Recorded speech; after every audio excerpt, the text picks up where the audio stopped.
If you've ever said, I knew better, but in the moment, I just didn't care, this class is for you. We're going to be talking about decision making under pressure. The goal of it is to recognize when your thoughts become narrowed, there's an increase in emotional urgency, and impulsive thinking can tend to take over. The focus is practical, slowing down the decision cycles, increasing your awareness, and choosing responses aligned with recovery and what it is that your goal is, rather than emotional and instant relief. When people become very stressed out, the nervous system will shift towards threat detection.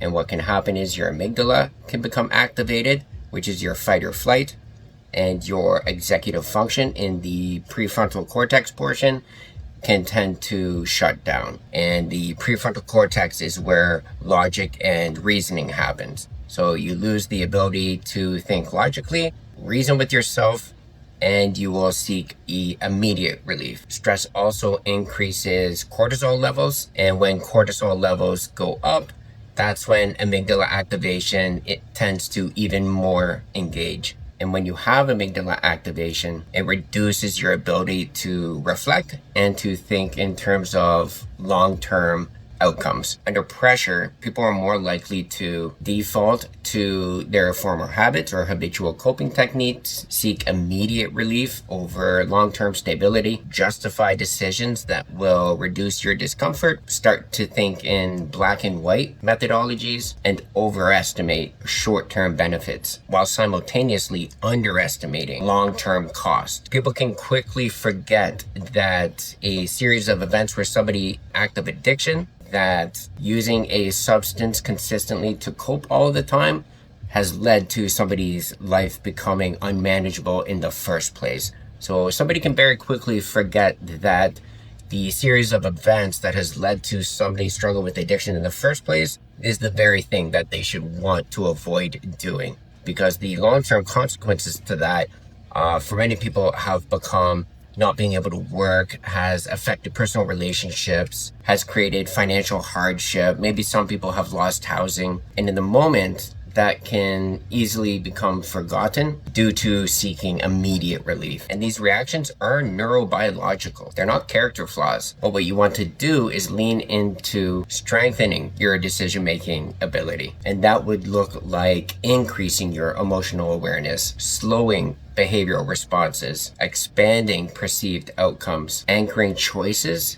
to identity and values, pre-committing to structured responses. So if you can identify the pattern and how it is that you function in those moments of stress, when stress becomes high, you can identify the moments where you start to lose a bit of your ability to reason.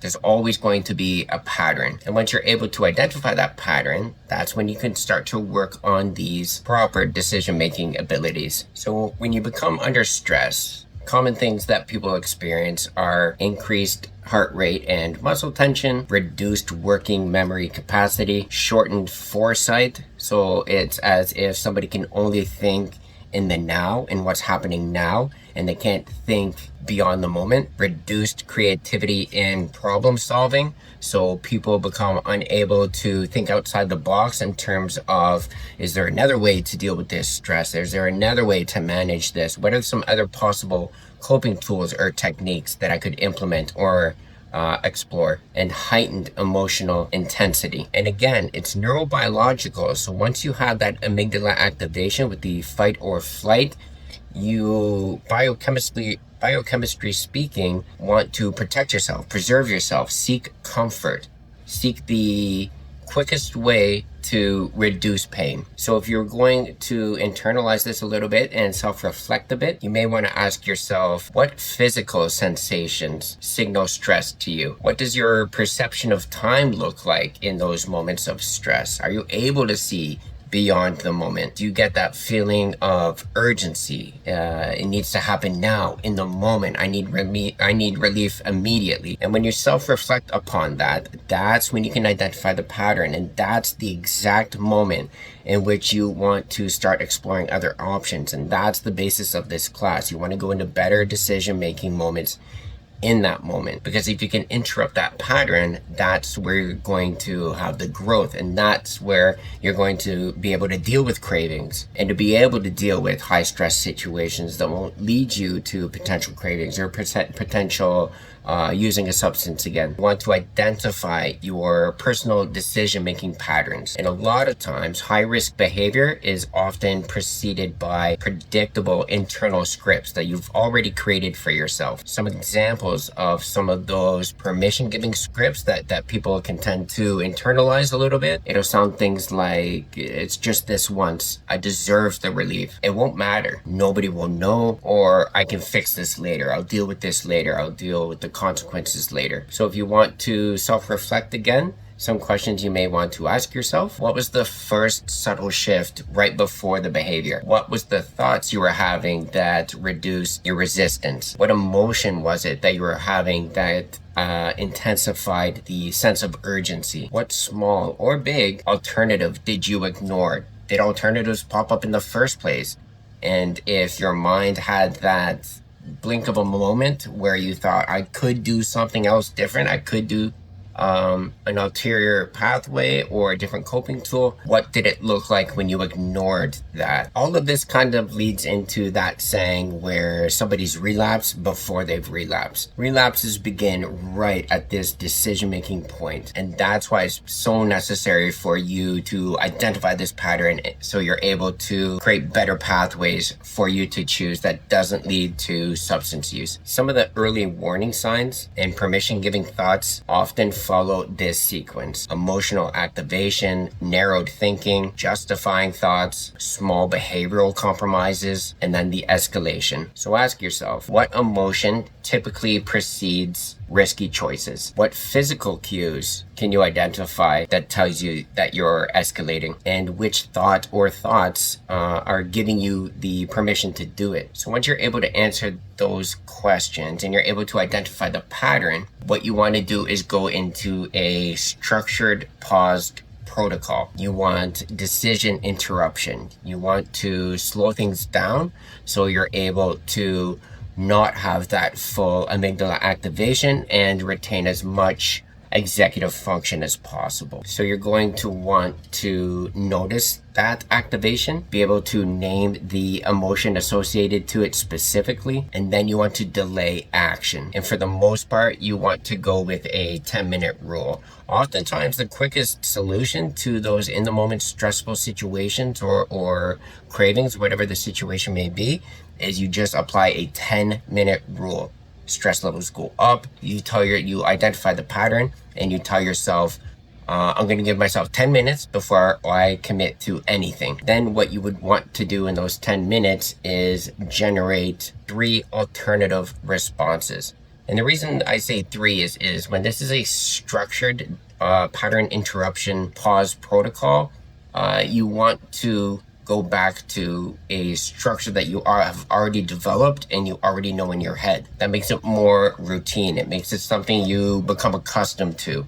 It's something that you will go back to time and time again. And when you're generating these 3 alternative responses, you're going to want to be asking yourself, what decision best supports the person I want to become, or the person I want to be perceived as, or the person I hold myself true to, the person that carries value within yourself. Because when you're able to slow things down, you can identify better options and you can identify the values that you want to uphold within yourself. It becomes easier to pick value over relief. So that's the entire idea of all of this, is identify the pattern, notice the routine, slow things down, use the pause protocol, 10 minutes, generate 3 alternative responses while considering your own internal ethics and morals. And then it becomes easier, to pick value and morality over immediate relief and immediate gratification.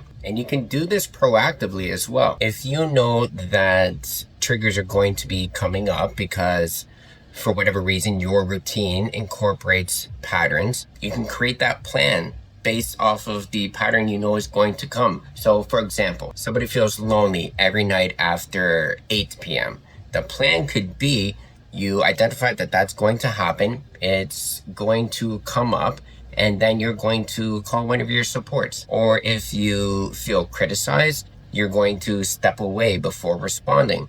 At some point in time, everybody's criticized, but if it's something that causes high levels of stress for you, have that proactive plan where you know you're going to step away in those moments before responding. If you feel financial stress, you create a proactive plan where you're going to review a written plan before acting in any way of any kind. So some of this proactive planning, I'll speak to the financial one, for example. You receive a bill that you did not predict. An unexpected bill shows up. You want to make sure that you've identified that these situations can arise, and in the moment, instead of becoming reactive, you're going to slow things down. You can do the 10-minute pause rule, and then you're going to want to implement a tool that you've already put in place.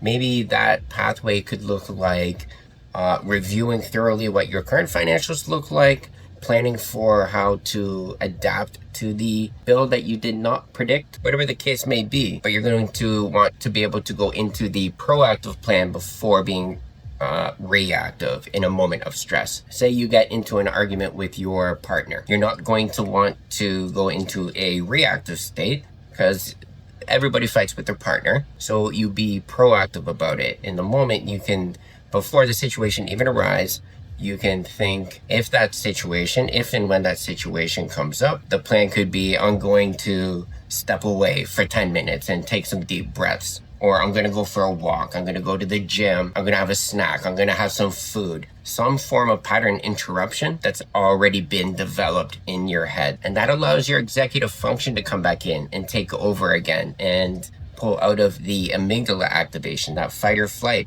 lower your cortisol levels. Because as soon as you're able to think reasonably, logically, and you're able to have foresight, that's when you're going to start making proper choices again. So it becomes slowing things down, knowing that those stressors are going to happen, and then having a process in place on how to deal with those situations. You can even think a little bit bigger picture as well. If you were to zoom out, ask yourself, what are my personal automatic responses? What thoughts do I have that support those responses? Where would this pause protocol come into play and intervene? Which strengths of yours or my personal strength could help in the moment during that pause protocol? And to add a little bit more self-reflection, and if you were going to be mapping out your own plan, you would want to write down one decision pattern that you plan on interrupting, one early warning sign that you're going to monitor for, one if-then plan that you plan on using throughout the week. If-then plans are the best. They're really good. If-then plans are, if this happens, then I'll do this. If this happens, then I'll do this. And this is a perfect example in this class on how to properly structure some positive decision-making patterns. And another one may be, what value will I prioritize when under pressure? And this will link back to, once again, when you realize your value and what you want to hold yourself to, that makes it so much easier than making decisions in the moment. Because in the moment, you can say, well, no, that's not me. That's not who I am. That's not what I do. But you do need to practice it in order to get to that point where it becomes that easy. But that's what this class is all about. You want to be able to consistently say, this is me. This is my values. This is what I hold myself true to be. So I'm not going to make a poor choice. I'm going to explore some alternative options and then try and make the best choice that's going to lead to the best outcome for me. So to summarize and recap this class, and I hope you got something out of it, you're going to want to recognize in the moment those signs of stress and what it looks like for you personally, which again could be that narrow vision or justifying thoughts, giving yourself those thoughts, giving yourself permission to make poor choices, emotional activation, you become emotionally charged. And then once you've identified those, you want to interrupt that pattern. And that's the pause protocol once again. So you identify the pattern, implement the pause protocol, and then make sure you have a proactive plan in place, which oftentimes is best supported by understanding your own value, because it's easy to pick your own value over a poor choice. That's the end of it. Let me know what you guys think. I hope somebody got something out of this.